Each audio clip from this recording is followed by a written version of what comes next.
Good evening, I'm Lisa Hart. You're watching The Alternate Beat, and I'm here with Mike and Chris of the Godfathers, who won't drink the water at Peabody's Down Under. Welcome to Cleveland, Hi. water notwithstanding.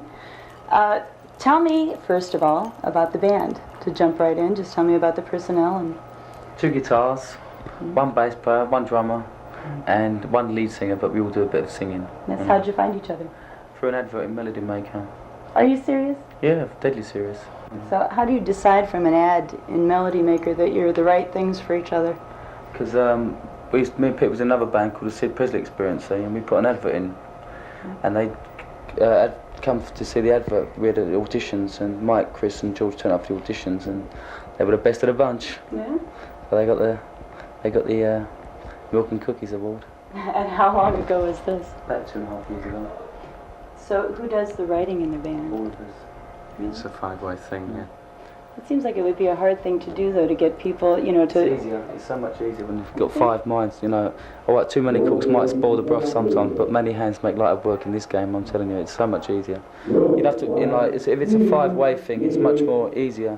And it's like less ego problems, because after trouble with groups is the fact that, oh God, he's writing the songs and he's getting more money and he's all that cool crap, so it's easy, it's like this. It's so much easier when it's like that. Like a fist. But I'd say you're lucky.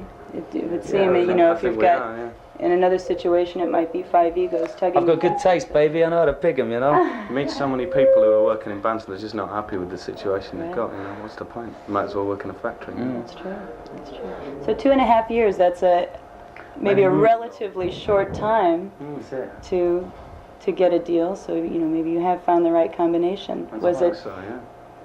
Did it feel easy to you? Feels like magic. Yeah, I mean, of course you forget all the bad times and all that as it sort of blurs into the distance. But it's pretty easy. But we like to go for it, so we go for it when we go for it. So that's why we're going for it. That's what you have to do. That's right. So give me a bad time. What was a low spot? Turning up and in this place in Manchester in England where we didn't have anywhere to stay. And some girl answered the door, and George knew this girl, a friend of a friend of a friend and a friend, and she didn't even live at the house anymore. And we turned up looking for a place to stay that night because we didn't have any money or anything. And she opened the door and said, "Who's these on my doorstep?" So what did you do? We ended up staying there because our friend turned up, and we slept on the floor, and there was these 2 skinheads who were watching these crappy videos all night, weren't they? Yeah, and it was freezing cold. It was freezing. Sitting in backs of vans, really, just freezing your arse off. That's the worst part. Travelling to Stoke Shelley's on the coldest night of the year to get an audience of 3. That kind of thing. Let's talk about the album a little bit. Hey, let's talk about the album. Okay, well, tell me about it. Well, it's our first album on Epic, and it's called Birth, School, Work, Death. And we're That about covers it. Pardon? Yeah, that's it, yeah. And we're very proud of it. That's good. Your first album on Epic, so you have other albums before this. We've got an album on Link Records. Hit by Hit, it's called, and it's a kind of compilation of all our singles that we've done on our independent label. Nobody could get the record over here, so we done a good thing and we stuck them all on one album, so you can just get the records in the shop and it's cheap and everything. Instead of paying them silly import prices, like $16 for a record, it's ridiculous, and it's not the idea, is it? It should be cheap. You're right. It should be. So that one's Hit by Hit on Link Records out of New York. Okay. Go out and buy it. That was a public service announcement on behalf of the Godfathers. Yeah, you can. It's a lot more difficult to get than the one on Epic. Get it here on import, probably. No, it's actually it's a New American. York label. We released it on our own label in England, and then we licensed it to Link Records in New York. So it is a domestic release.